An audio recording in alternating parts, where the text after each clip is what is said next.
you're live on Sky Sports News this afternoon. Before we look ahead to the weekend, I want to ask you how important today is for the city, for the region, ultimately, I suppose, the country as well, with the start in Liverpool of the pilot scheme for mass coronavirus testing.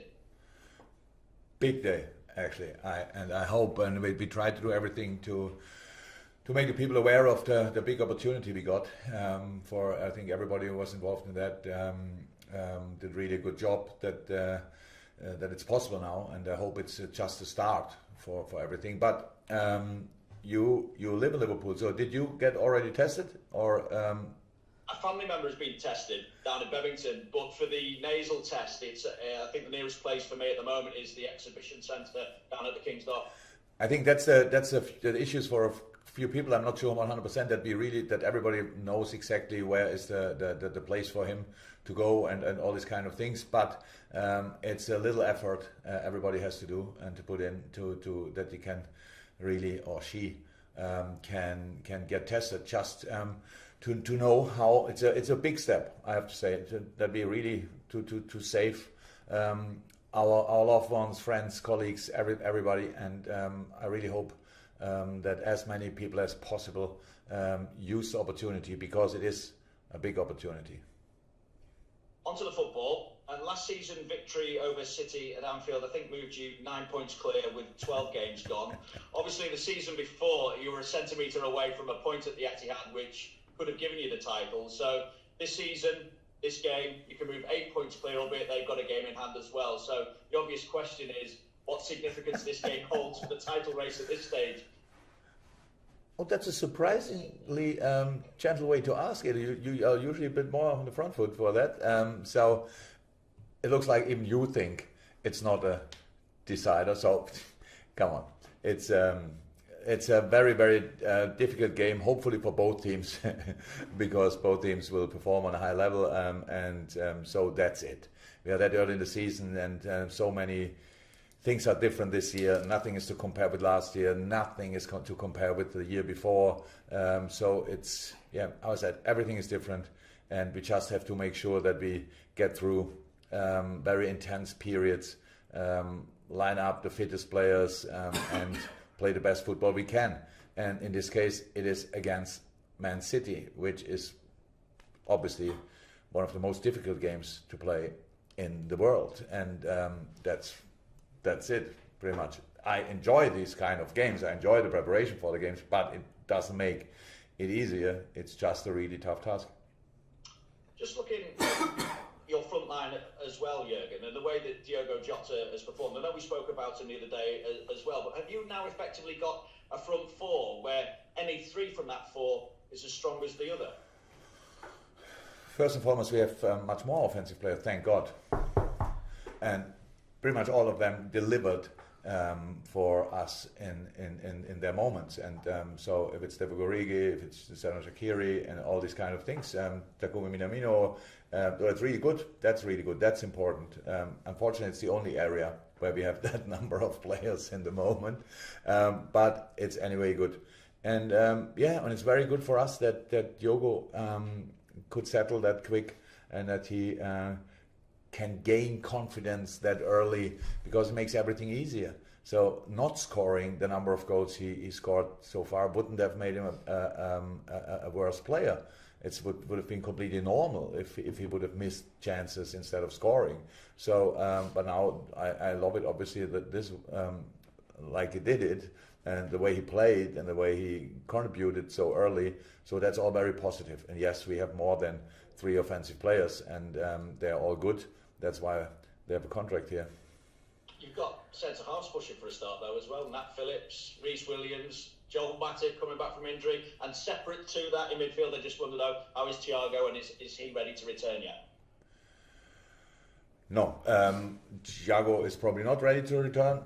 That's what I said in the beginning. Maybe it's people. I'm not sure. It was not 100% clear what I said, because I didn't know. It's there was no surgery needed, but it was still an injury. So, and with these kind of injuries, it's always like you look day to day. There can be big improvements from one day to the other and all these kind of things. But in the end, then when a boy has no problems anymore, then he has to train. The longer he's out, the longer he has to train until we consider him again as a first starting lineup player, and that's obviously not the case so far with Thiago. That means he will not be available for us Sunday. But that's it. Yes, and with the centre halves, good. The boys enjoyed the challenge. It was a challenge. It is a challenge, and so now we saw that they are obviously able to do some special stuff, and I'm really happy about that. And yes, Joel is back, and he's now back like 7, 8, 9 days in training, which helps a lot. And after the game, there will be another 14 days training for him, so that helps as well.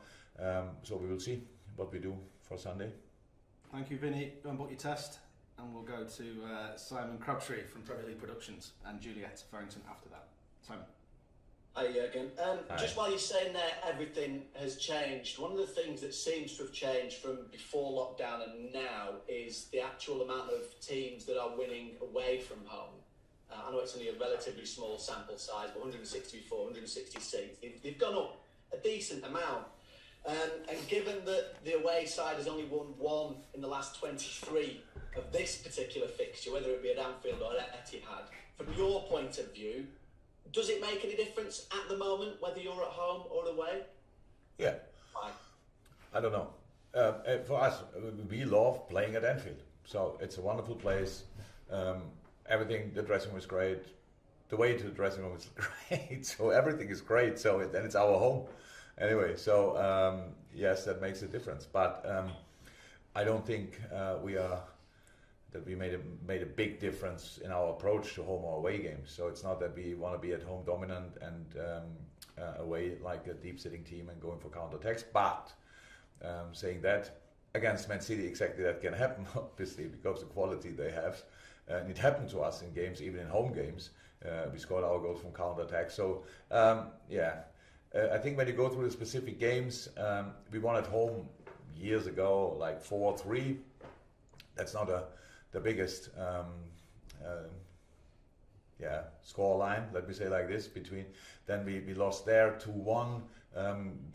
We lost high, yes, last year, but that's a game I like not to consider with all the other games, because it's just we were 3 days before we became English champion, and that was a pretty special time for us, and so all these kind of things. For me, it's not important if we play away or at home. For me, it's really important that we compete, that we are really there, that we have our own plan and not only think about their plan. That we are brave, that we play football, that we defend with all we have, and then we have a chance. But it's very difficult. This is the most difficult game in the world of football, I would say, and to play against Man City, and so we have to prepare for that. And just finally for me, just to come back to defence, if he's selected, this will be Joe Gomez's 100th career league appearance, which, considering some of the injuries that he's had, it's brilliant for him to get to that total and still be out there and giving his best. Over the last few games, because of maybe the increased responsibility that he's had in the absence of Virgil, how do you think that he's responded to that challenge? Very good, very good. So he's still young, huh? So again, impressive number, impressive boy. When I came here, so he's 5 years here. Oh, he came before me, so he's even longer here than me. And he played left back, he played right back, he played when Brent played with 3 in the back, different positions. He played together with Kolo Touré, Mamadou Sakho, Martin Skrittel, all these type of guys. Then Dejan Lovren, Virgil van Dijk, Joel Matip. So he had so many different partners, but he was always the kid in the line, pretty much. And that changed now, obviously, completely. And how everybody in life has, we have to grow in situations like this, and he did that. And he used the last few weeks, obviously, was pretty much thrown in cold water, if you want. He used it really well. Did really well. I'm really happy about this, the performance he put in, and very important for us, obviously.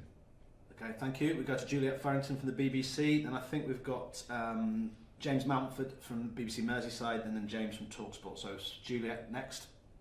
Jürgen, just going back to Diogo, and you spoke about how he settled in so quickly. You spoke about it earlier in the week as well.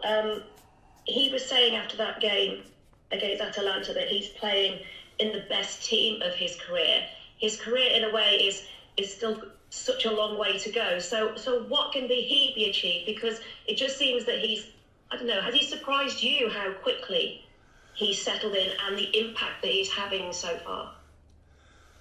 Not sure if surprise is the right word, but I don't expect that, to be honest. I give the new boys, the time the individual needs. So, and that takes sometimes longer and sometimes not that long. We had other players who, I think Virgil van Dijk played a week after we signed him, or a few days after we signed him, and scored the first goal.